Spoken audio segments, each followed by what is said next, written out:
Satu kali Nabi lagi kumpul bersama malaikat Jibril. Tiba-tiba Nabi melihat ada malaikat 1 juta jari-jarinya. Nabi bertanya, Jibril, malaikat apa itu? Banyak betul jari-jarinya. Jibril menjawab, itu malaikat yang Allah tugaskan mencatat air ketika hujan. Ada enggak yang bisa mencatat air hujan? Ada? Kenapa tidak bisa, Bu? Biar banyak, kalau jatuh satu-satu bisa saya catat. Tapi ini jatuh bareng-bareng dan banyak, laju lagi. Lalu Nabi bertanya ke malaikat ini, wahai malaikat, apa kau mampu mencatat air ketika hujan? Ya. Kucatat yang jatuh di gunung, kucatat yang jatuh di darat, kucatat yang jatuh di lautan, semua aku catat. Satu yang tidak bisa kucatat ya Muhammad. Apa itu wahai malaikat? Ketika umatmu berkumpul di tempat seperti ini, lalu mereka bersalawat bareng-bareng kepadamu, maka aku tidak bisa mencatat betapa banyak pahala yang mereka dapatkan di tempat itu. Alhamdulillah, alhamdulillahi rabbil alamin. Wabihi nasta'inu ala umurid dunya waddin. Asyhadu an la ilaha illallah wa asyhadu anna Muhammadan abduhu wa rasuluh. Allahumma salli ala sayyidina Muhammad wa ala alihi wa sahbihi ajma'in. Amma ba'd. Faqad qala Allah subhanahu wa ta'ala fi kitabil karim wa huwa asdaqul qailin. A'udzu billahi minasy syaithanir rajim. Bismillahirrahmanirrahim. Ya ayyuhalladzina amanu taqullaha haqqa tuqatih wa la tamutunna illa wa antum muslimun. Wahai orang-orang yang beriman, bertakwalah kalian kepada Allah dengan sebenar-benarnya takwa, dan janganlah kalian mati kecuali dalam keadaan beragama Islam. Ayat ini Jumat-Jumat dibacakan khatib. Ayat ini Jumat-Jumat kita dengarkan. Berarti ayat ini penting. Dan rasa-rasanya ayat ini tidak masuk akal. Jangan kamu mati, berarti mati kau yang ngatur. Wih, jangan kau mati ya, berarti mati mau-maumu. Ya, ada orang ketahuan suaminya selingkuh, akhirnya dia mau bunuh diri.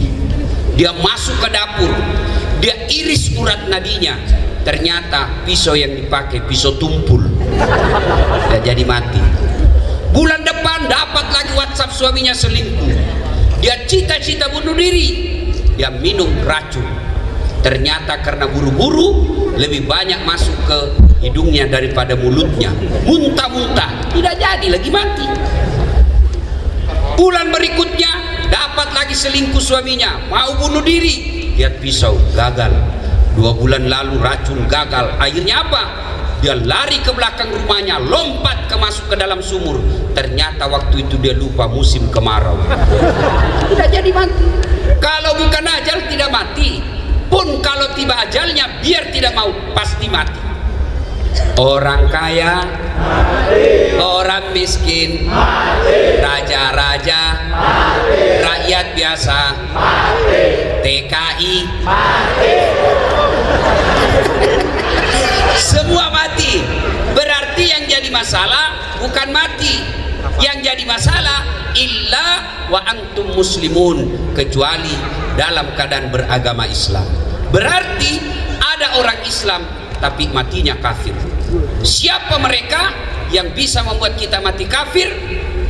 Hubbi aklil haram, suka memakan dan meminum makanan-makanan haram. Nah, periksa diri masing-masing, bos. Ya, anak gaul, yuk saweran-saweran, 5.000 cari kawan. Udah dapat, mabuk, dia ambil motornya. Bayangkan orang mabuk naik motor, dia listrik dikira aspal. Mati kafir kodongo. Tapi anak muda sekarang nanti bilang gaul kalau pintar teler, kalau tidak tahu teler dibilang cemen lu men, kampungan. Ndak gaul. Ada begitu di sini? Ada. Saya berdoa mudah-mudahan berhenti. Amin. Ya. Siapa lagi yang bisa membuat kita mati dalam keadaan kafir? Apa? Zina, teler, cewek yang tidak halal didekati, tiba-tiba mati di atas perut perempuan. Banyak pelakunya di sini. Nah, beleng-beleng. Hanya nikah kok bos. Wa qala idzan bismillahirrahmanirrahim. Ya ayyuhalladzina amanu dukhulu fis-silmi kaffatan wa la tattabi'u khutuwatis syaitan innahu lakum adu mubin. Wahai orang-orang yang beriman, masuklah engkau ke dalam Islam secara sempurna dan janganlah engkau ikuti langkah-langkah setan, karena sesungguhnya setan itu musuh yang nyata bagi kalian. Ibu-ibu, kalau saya ceramah begini, ada ndak setan di tengah-tengah kita? Ada? Masa ada orang lagi ceramah? Ada? Ada. Setannya berupa handphone. Orang sudah ceramah masih sibuk. Nah, itu setan itu bos. Itu setan mengalihkan perhatian. Jadi ketika Bapak terima iklan dan pemberitahuan akan ada tabligh akbar di tempat ini, setan membujuk Anda, jangan kau datang, dingin, jangan kau datang, lebih kau tinggal di rumah. Itu setan. Alhamdulillah Bapak Ibu bisa mengalahkan setan yang ada di rumah. Tapi apakah setelah tiba di sini setan menyerah? Tidak, dia goda lagi. Gak usah kau dengar ceramah, pegang HP-mu, pegang HP-mu, pegang HP-mu. Itu setan. Dan sudah tahu bahwa pegang handphone itu setan, masih dia pegang, maka bukan lagi digoda setan, kau sudah jadi setan dong. Simpan dulu HP, simpan dulu. Woi, simpan dulu HP-nya, simpan dulu. Ibu-ibu pegang HP, saya doakan suaminya kawin lagi. Simpan dulu HP, woi. Simpan dulu bos, simpan dulu. Bapak kalau pegang handphone, pasti Bapak perhatikan bukan saya. Siapa? Monitor. Kalau mau dengar ceramah ini, nonton YouTube saya nanti. Jangan lupa like and share. Lebih bagus lagi kasih subbreaker. Simpan HP bos, saya tidak main-main, simpan HP dulu. Saya larang sekarang orang kalau saya lagi ceramah secara langsung. Kenapa? Di Indonesia sekarang ini ada orang cari nafkah dengan membuli ulama. Dia cari kita yang salah kepleset ngomong, dia share. Nah, itu orang-orang tertentu ada seperti itu. Contoh guru kita terakhir, Ustadz Abdul Somad. Yang terakhir kasusnya, bagaimana hukumnya merokok? Haram. Itu dia potong. Bagaimana hukumnya merokok? Haram. Ada lanjutannya. Bukan merokok. Apa itu? Mencatur. Catur ya. Bagaimana hukumnya mencatur? Kata beliau, haram apabila azan sudah berkumandang kalian masih mencatur. Itu haram, tapi dipotong. Saya juga ditanya, Ustadz Das'ad, bagaimana hukumnya mencatur? Haram. Kenapa? Karena kau bunuh raja dan perdana menteri. Pastilah haram bos. Bapak saudara-saudara sekalian, simpan dulu HP. Saya serius, jangan dulu simpan HP ya. Kita dengar dulu ceramah ya. Ibu-ibu, biasa saya di Makassar ini kan fans saya banyak ibu-ibu. Ibu-ibu yang sudah buka sakaratil maut. Kita lagi ceramah, selesai ceramah digoda, Ustaz, boleh selfie? Ayo sini selfie. Sudah selesai. Ulang Ustaz, jelek Ustaz. Ulangi, kabur Ustaz dalam hatiku. Biar kau ulang 10 kali, mukamu yang jelek. Bisa saudara-saudara, teman-teman bisa simpan HP-nya? Bisa? Oke. Itu nanti ada hasisnya di YouTube, lebih bagus gambarnya dan lebih jernih suaranya. Daripada Bapak pegang, itu bisa mengganggu konsentrasi Bapak Ibu ceramah. Wa qala idzan bismillahirrahmanirrahim. Innallaha wa malaikatahu yusalluna 'alan nabi. Ya ayyuhalladzina amanu sallu alaihi wa sallimu taslima. Sesungguhnya Allah dan para malaikatnya bersalawat kepada Rasulullah Muhammad sallallahu alaihi wasallam. Maka wahai orang-orang yang beriman, bersalawatlah kalian kepada Rasulullah dengan sebaik-baik solawat. Satu kali Nabi lagi kumpul bersama malaikat Jibril. Tiba-tiba Nabi melihat ada malaikat 1 juta jari-jarinya. Nabi bertanya, Jibril, malaikat apa itu? Banyak betul jari-jarinya. Jibril menjawab, itu malaikat yang Allah tugaskan mencatat air ketika hujan. Ada enggak yang bisa mencatat air hujan? Ada? Kenapa tidak bisa, Bu? Biar banyak, kalau jatuh satu-satu bisa saya catat. Tapi ini jatuh bareng-bareng dan banyak, laju lagi. Lalu Nabi bertanya ke malaikat ini, wahai malaikat, apa kau mampu mencatat air ketika hujan? Ya, ku catat yang jatuh di gunung, ku catat yang jatuh di darat, ku catat yang jatuh di lautan, semua aku catat. Satu yang tidak bisa ku catat ya Muhammad. Apa itu wahai malaikat? Ketika umatmu berkumpul di tempat seperti ini, lalu mereka bersalawat bareng-bareng kepadamu, maka aku tidak bisa mencatat betapa banyak pahala yang mereka dapatkan di tempat itu. Maka ketika kumpul seperti ini Pak, bersalawat. Kenapa? Di situ banyak pahala Allah turunkan. Maka saya mau ajak salawat. Bisa? Bisa? Nah, kita mulai dari perempuan. Kita dengar mana lebih kencang suara ibu-ibu dengan bapak-bapak. Bisa? Ibu-ibu, ayo tanding ibu. Bu, ayo jangan mau kalah nih bapak-bapak ibu. Ayo bu, yuk. Ikuti saya. Sholatullah ala toha Rasulillah, sholatullah ala Yasin. Alhamdulillah, terima kasih. Ini Pak bukan keras, ini namanya syahdu. Suara gini yang kasih nafsu kita laki-laki. Makanya ibu, kalau kau ditelepon laki-laki jangan bikin syahdu suaramu. Assalamualaikum, waalaikumsalam. Kemana kita tidak nafsu? Lagi di mana deh? Di rumah aja kan? Lagi ngapain bari-bari? Coba yang tegas dong. Assalamualaikum, waalaikumsalam. Lagi di mana? Di rumah. Lagi apa tanya-tanya? Ada di teleponnya lagi kau itu. Waalaikumsalam. Caleda. Coba ibu-ibu diam, bapak-bapak ayo kita dengar. Bos, jangan mempermalukan jenis kelamin. Ayo. Sholatullah salamullah ala toha Rasulillah, sholatullah salamullah ala Yasin Habibillah. Alhamdulillah, terima kasih. Bapak Ibu, saudara-saudara sekalian, teristimewa para pengurus atau panitia yang mengundang saya datang ke tempat ini, yang pejabat KBRI yang hadir di tempat ini, teman-teman alim ulama, ada Andi Boni yang ada juga di tempat ini, yang insya Allah dimuliakan dan dirahmati oleh Allah Subhanahu wa Ta'ala. Ketika Ibrahim alaihissalam tidak punya anak, Allah berikan rezeki yang banyak. Lalu Ibrahim alaihissalam bersedekah, dan sedekahnya tidak tanggung-tanggung. 100 ekor onta, 1000 ekor domba, 300 ekor sapi. Kira-kira kalau dirupiahkan sekarang kurang lebih 25 miliar. Seluruh manusia di kampungnya memuji, bahkan malaikat pun memujinya. Luar biasa kau Ibrahim, hebat memang kau Ibrahim. Semua hartamu kau belanjakan di jalan agama Allah. Dipuji, muncul penyakitnya.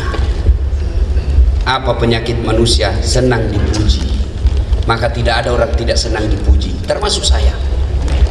Ketemu teman lama tidak pernah ketemu langsung, ih Ustaz makin gagah kau. Padahal saya tahu dia bohongi saya. Saya bilang tidak apa-apa, lanjutkan aja, saya senang juga kau bohong. Kan? Ibrahim dipuji, dan dia apa? Kelepasan ngomong. Apa kata Ibrahim alaihissalam? Kecil men, ini cuma binatang. Andai saja ada anakku juga saya potong. Ini ngomongannya biasa orang kaya sebelum orang anggota DPR sebelum dipilih. Ya kan? Pilih saya, sama-sama kita dari Indonesia. Ini kartu nama saya, pilih saya. Ada masalah telepon 24 jam kau telepon. Begitu terpilih, diganti nomor HP-nya. Banyak begitu di Indonesia kan? Ini Ibrahim alaihissalam berkata, jangankan binatang, anakku saya potong kalau ada anak saya. Kelepasan ngomong. Hari berganti, bulan berlalu, tahun pun lepas. Akhirnya Ibrahim alaihissalam beristrikan Siti Sarah, tidak punya anak. Lama Siti Sarah mengajukan proposal, Bang, abang ini kan nabi, harus ada pelanjut generasi. Maksudnya sayang, ya nikahlah bang, supaya ada anakmu. Kata Ibrahim alaihissalam, enggak, nikah supaya ada punya anak. Saya tidak bisa kau kasih kau anak. Enggak. Bayangkan Ibrahim alaihissalam Pak dipaksa nikah sama istrinya, enggak mau. Bapak-bapak dilarang. Terancam ibu-ibu. Bu, kami ini laki-laki tergantung perempuannya. Kalau ibu bagus, tidak mungkinlah suami tergoda sama perempuan lain. Suami datang, ibu sambut, assalamualaikum kakandaku Arjunaku. Oh pasti senang. Pulang suami disambut dengan lagu, bila kan di sisiku hati rasa syahdu. Oh tenang perasaannya itu suami. Begitu mulai pensiun nyanyi lagi istrinya, dia usap-usap rambutnya, bila Israel datang menjam.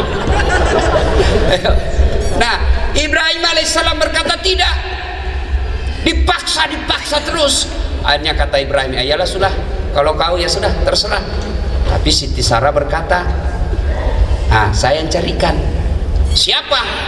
Tidak usah orang lain, itu ada Hajar, itu aja kau peristrikan. Nikah dengan izin Allah, hamil. Ternyata hamil juga Siti Sarah, tapi sudah menikah dengan Siti Hajar. Maka ada ibu-ibu sampai sekarang belum punya anak. Cobalah pakai ilmunya Siti Sarah. Serius. Ibu mau? Coba amalkan ini. Oh senangnya ini bapak-bapak. Akhirnya lahirlah anaknya Ibrahim alaihissalam beristrikan Siti Sarah, namanya Ishak.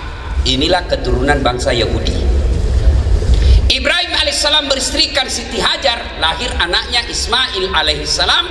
Inilah keturunan orang Islam. Kita ini sebenarnya kita satu nenek satu kakek, cuma Yahudi kurang ajar. Nah ketika Ismail dalam Al-Quran tidak disebut jumlah umurnya, tapi Al-Quran cuma mengatakan Ismail waktu itu sudah pandai membantu bapaknya cari nafkah, sudah pandai disuruh oleh bapaknya bekerja, maka turun perintah Allah tanggal 8 Zulhijjah. Ibrahim, kau pernah nasar, kalau ada anakmu saya potong. Sekarang kau punya anak, bayar nasarmu. Bangun Ibrahim. Wih, ini mimpi atau wahyu? Kalau mimpi, kenapa jelas sekali? Kalau wahyu, kenapa anak disuruh potong? Iya, kalau 7 anak kita bisa cari yang nakal. Potong anakmu. Mana yang jelek mukanya? Bingung Ibrahim, mikir. Maka tanggal 8 Zulhijjah kita sekarang disebut hari tarwiyah atau hari berpikir-pikir. 9 Zulhijjah mimpi lagi Ibrahim alaihissalam. Ibrahim, bayar utangmu, potong anakmu, kau sudah janji sama saya. Bangun Ibrahim. Ini bukan mimpi, ini wahyu. Yakin Ibrahim alaihissalam, ini wahyu, harus saya laksanakan. Maka kita sekarang tanggal 9 Zulhijjah disebut hari Arafah atau hari keyakinan. Ibrahim yakin ini perintah Allah. 10 Zulhijjah Ibrahim alaihissalam datang ke istrinya, lalu berkata kepada istrinya, Bu, mandi baik-baik itu anakmu, ganti bajunya, kasih yang baru, rapikan rambutnya, kasih dia parfum. Untuk apa bang? Saya mau bawa jalan-jalan. Siap, sami'na wa ata'na. Sudah, dibawalah tanggal 10 Zulhijjah untuk melaksanakan nasarnya. Maka tanggal 10 Zulhijjah kita sekarang disebut hari An-Nahr atau hari membayar janji. Nah, perjalanan Ibrahim alaihissalam panggil anaknya, Mail, Sidul Mail, Ismail, ini dulu nak. Apa pak? Saya diperintah Allah untuk potong kamu. Menurutmu bagaimana? Wih cowok, anak-anak milenial, Kalau kau ditanya bapakmu begitu, apa jawabanmu? Hah? Hei, apa jawabanmu, bos? Hei, nah, Tom, saya diperintah Allah untuk sembeli kamu. Apa jawabanmu kira-kira? Kenapa saya, Pak? Nenekku aja yang sudah tua. Ini jawaban orang cerdas tapi tidak soleh. Benar juga. Kenapa dia yang masih muda, yang tua aja sudah dekat-dekat mati? Itu jawaban orang cerdas. Tapi Ibrahim alaihissalam tidak meminta anak cerdas, tapi dia minta anak yang soleh. Doanya Ibrahim alaihissalam, Allahumma rabbi habli minas solihin, ya Allah berikan hamba anak yang soleh. Maka ibu-ibu, selama ibu-ibu kerja di sini, jangan minta anak jadi artis, jangan minta anak jadi pemain bola, tapi minta anak